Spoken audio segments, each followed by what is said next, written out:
Chapter 5 Rules of Engagement. Chloe was in her element, the grand dressing room, her personal kingdom.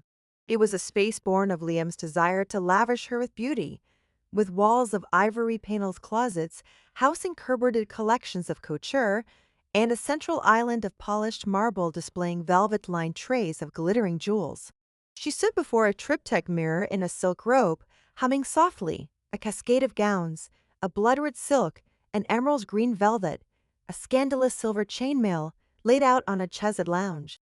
The tension of the morning had dissipated, replaced by the familiar, exhilarating thrum of anticipation for a night of shared adventure. The decisive click of the door opening announced his arrival. She met Liam's reflection in the mirror. He had returned not with the conflict of the morning, but with the chilling resolve of his boardroom persona.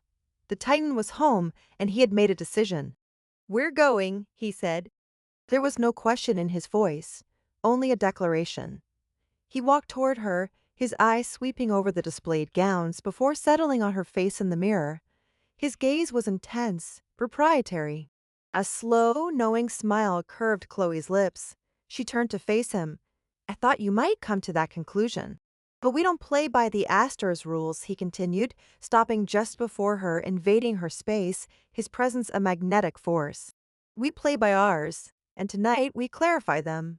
The air thickened, the playful anticipation sharpening into something more charged, more dangerous. This wasn't just planning. This was foreplay. The negotiation of their boundaries was as integral to their desire as a kiss. "I'm listening," she murmured, tilting her chin up in challenge. "Rule 1, he began, his voice a low, commanding rumble.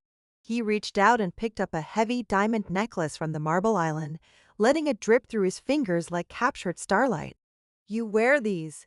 I want everyone who looks at you to feel the weight of my wallet before they even think of approaching."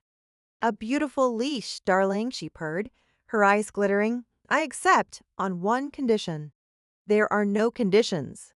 "There is always a condition," she countered, her voice dropping to a seductive whisper. "You have to be the one to clasp it around my neck." His eyes darkened with possessive heat. He nodded once, a sharp, jerky movement. "Done. Rule 2. You never leave my line of sight. If I am talking to a senator, you are in the corner of my eye. If you go to the powder room, I am waiting outside the door. No exceptions." "And what if the senator is dreadfully boring and I see Isabella Astor waving me over to a far more interesting conversation?" she tested, tracing a finger down the lapel of his expensive suit. "You let Isabella wait," he stated, his hand coming up to capture hers, his grip firm. "Tonight, you are not a social butterfly. You are a queen, and a queen does not stray from her king's side." The words, so utterly possessive they would have sent any other woman running, sent a thrill straight through her.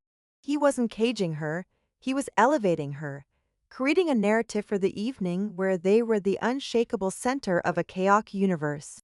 "Rule 3, she offered, taking the initiative. "You're allowed to look. So am I. We can admire the art as long as we both know which gallery we're going home to." A dangerous smile touched his lips. "Let them look. I want them to look. I want them to see the most beautiful woman in the room and know, with absolute certainty, that she is entirely, irrevocably mine. But if any man touches you," his voice hardened, the civility evaporating, "if a hand lingers on your back for a second too long, if someone whispers in your ear, the rules are suspended. And I am no longer responsible for my actions."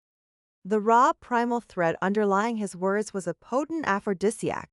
This was the razor's edge they walked, the line between sophisticated fantasy and brutal territorial instinct. "And what's our signal?" she asked, her breathing growing shallow. "If the game becomes too much, if the lines start to blur for either of us?" He leaned in, his lips brushing the shell of her ear, his hot breath raising goosebumps all over her skin. "The safe word is home. Home. The one word that defined their entire world. The anchor in any storm. The beginning and end of everything. It was perfect." "Home," she repeated, the word a vow on her lips. The charged atmosphere could no longer be contained by words. The negotiation had reached its climax. Lem's control snapped. A low growl was torn from his chest as he pushed her back against the cold, hard edge of the marble island, scattering a few errant earrings. His mouth crashed down on hers in a kiss that was pure, unfiltered possession. It was not gentle or worshipful, it was a brand. He hooked a hand in the silk of her robe and tore it open, exposing her to his hungry gaze. His eyes raked over her body, the flush of their earlier lovemaking still visible on her skin.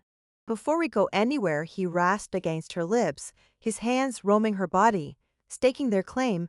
I need a reminder that no matter what dress you wear, what jewels you're adorned with, underneath it all, this is mine.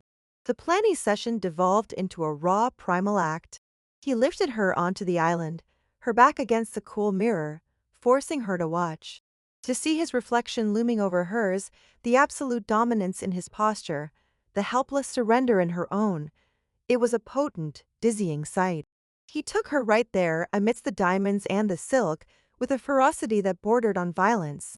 It was a territorial marking, each rough, powerful thrust designed to stamp his ownership deep into her soul before they entered the playground of the Arif.